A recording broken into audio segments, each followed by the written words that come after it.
ल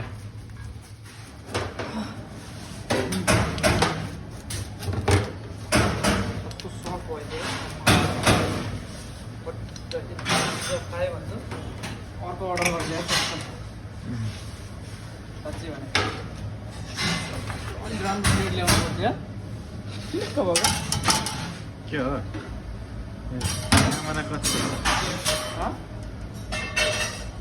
राम्रो आएन अघि सान त उज्यालो आउँदै थियो अहिले त कालै भयो नि किन कालो बनाएको यार